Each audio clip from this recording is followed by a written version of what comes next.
Now living on the desert planet called Arrakis, a young boy named Paul Atreides must realize that he's supposed to become the greatest warrior ever known. Why? Let's read Dune and find out.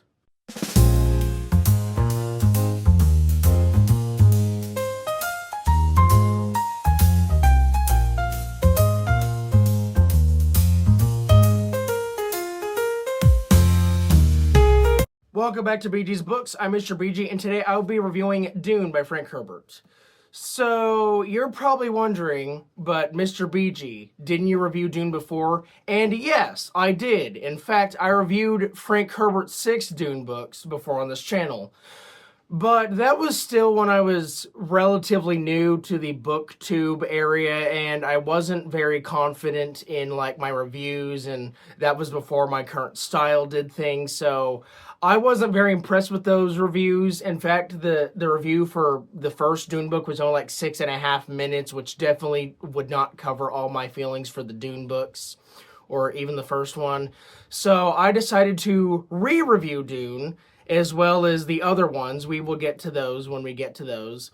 But I want to use my new, I guess, system for reviewing and just make Dune the review it properly deserves, because Dune is just such a phenomenal book. And my original video of 6.5 minutes just does not do it justice at all. So yeah, this is a re-review, of course. I have read Dune 2 times now, and like I mentioned in other videos, Dune is my 4th favorite book of all time, so of course you guys definitely know where that stands. It's my favorite science fiction novel of all time. It's my favorite series. Dune is a book series. It's my favorite book series. But yeah, so anyway, enough of the rambling. But yeah, I just wanted to explain that I will be re-reviewing Dune and how much I love it and stuff. But I can't review anything without first describing what Dune is actually about. So let's get right into that. Alright, buckle up guys. This will be a long one. So basically, Dune starts with this planet called Caladan. And Caladan is this nice planet. It's like Earth. There's like grass, there's water, there's everything you could possibly want. And it is run by this family called House Atreides. Father Duke Leto Atreides, Mother Lady Jessica, and then, of course, son Paul Atreides, also known as the heir of Caladan. And so basically, a while ago, the Duke had a meeting with Emperor Shaddam IV. He's like the Emperor of the galaxy. And so basically, Shaddam IV told Leto that there's this uninhabited planet called Arrakis that will be a very good power move for Duke Leto. So Duke Leto's like, yeah, let's do that. Anyway, so the final week of them on Caladan is kind of chaotic. Like, Paul learns all this stuff. But before then, he's got to go under this Bene Gesserit test. And basically, for anyone who doesn't know, the Bene Gesserit are a group of women that are basically space witches. And they have to be female because, you know, space witches.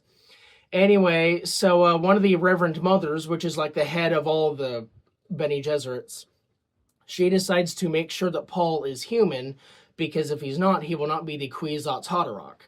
And the Kwisatz Haderach is basically a male Bene Gesserit, breeded through thousands of years of breeding, that will supposed to be able to connect to both male and female Reverend Mothers of the past and everything. Basically, it's like this whole thing to where one male is chosen to like see into the past, present, and future of all the Bene Gesserit and stuff. So it's like very powerful. And so Paul has supposedly been selected for this.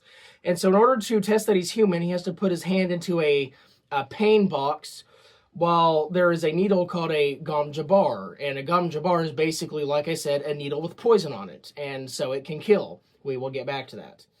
Anyway, long story short, he passes that, and he's supposed to be known as the Kwisatz Haderach. Anyway, so, you know, stuff moves forward. They move to Arrakis, which is just this desert planet with little to no water. But Arrakis actually is inhabited by these group of people called the Fremen. And so the Fremen are basically like these desert warriors that know how to like kill and stuff. They're like very powerful warriors. and they worship these things called makers, or the Shai Halud, which are the sandworms that make this spice called melange, which is good for space travel. I know this is a lot to take in, so don't worry.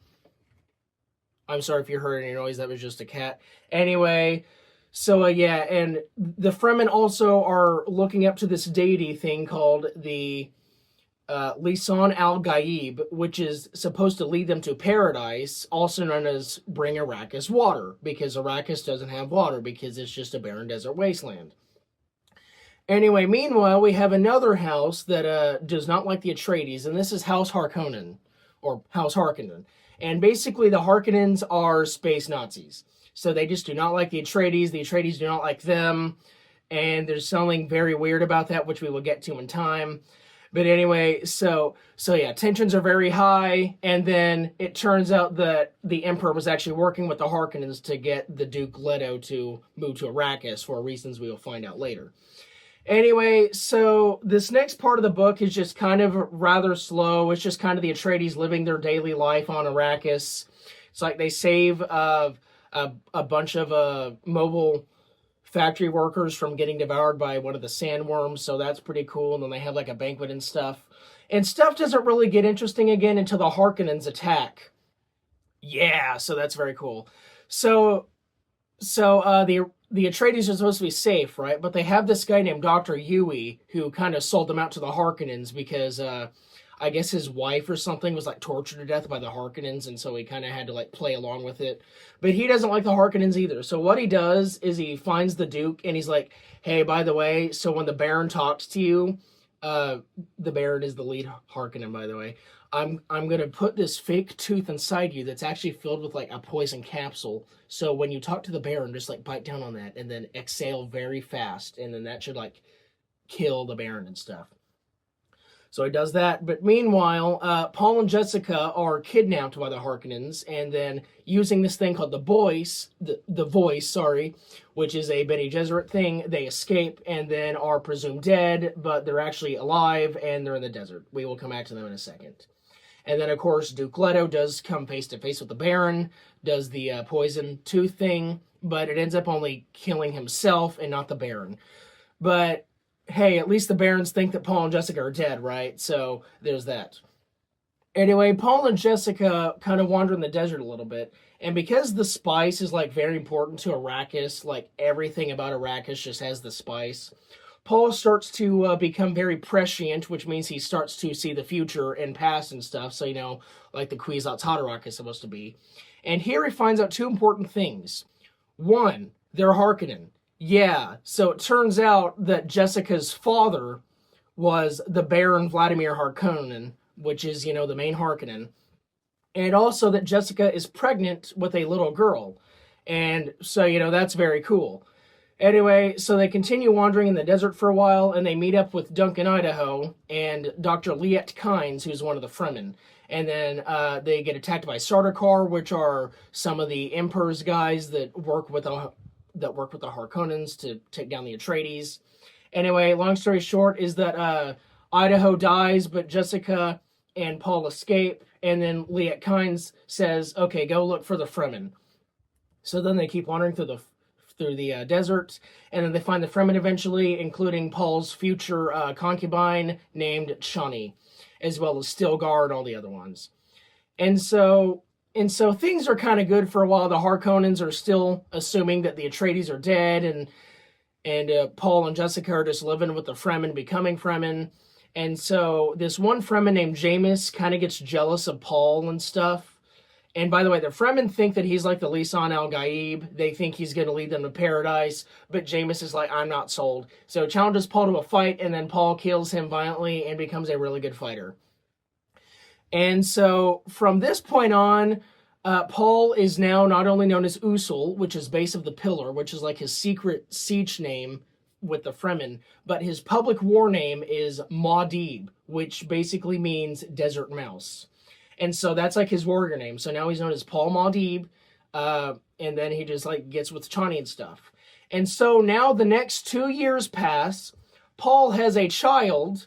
Jessica has delivered Aaliyah, but she was given the water of life, which I forgot to mention. Anyway, so yeah, that water of life, they detect that she's pregnant, and so basically the water of life is supposed to like give someone like extraordinary powers, and because she was pregnant, That baby whose name is Aaliyah now has the power, so even though she's like 2 years old, she can like walk and talk like an adult, which I just find very funny and stuff. Anyway, so just like stuff is going on. The Harkonnens are still planning to raid Arrakis, and then long story short, they do. And Aaliyah and Paul's child, Leto 2, are kidnapped, and unfortunately, Leto 2 is murdered by the Harkonnens. Yeah, very sad. But Aaliyah is also there, and she has a Gom Jabbar, and she uses it to stab the Emperor in the neck. Not the Emperor, sorry, Baron Vladimir Harkonnen. And so basically, the Baron dies, so that gets rid of Grandfather, and then now it's time for the final fight. Basically, what this is that Paul and his Fremen have just been like riding the sandworms, because that's the thing they do, just destroying everything in their path. Like they're just wiping the floor with the Sardaukar and the Harkonnens and the Emperor's men and all that stuff. And so basically the Emperor finally gets onto the ground, and then Paul is like, okay, you can either send someone to fight, or you can fight yourself and get killed by me so that I can become Emperor. And also I want your daughter as well, because, you know, she's my key to the throne. So anyway, the Emperor's like, I will volunteer Fade Raltha Harkonnen, who is Paul's cousin, and so they fight for a little bit, and then long story short, Paul ends up killing Fade Raltha, and then Paul becomes Emperor of the Universe, marries Irulan, and still decides to have children with Chani and stuff. So there you go, that's the end. Paul becomes a malevolent ruler. Actually, he becomes a quite evil ruler. I think that's what malevolent is. And then he becomes the Emperor of the Universe as well. And then everyone lives happily ever after until the second book. But anyway, that is how Dune ends.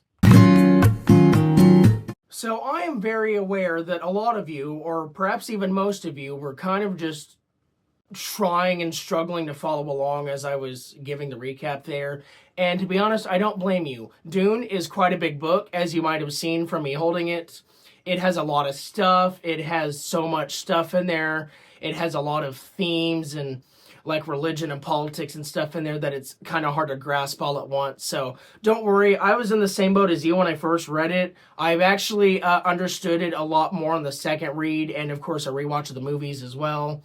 By the way, I forgot to mention that, but I'm reading Dune as the trailer for Dune 3 is like becoming very popular. I didn't plan it that way. I was already planning on rereading Dune and re-reviewing it, but the trailer coming out just kind of made that even funnier.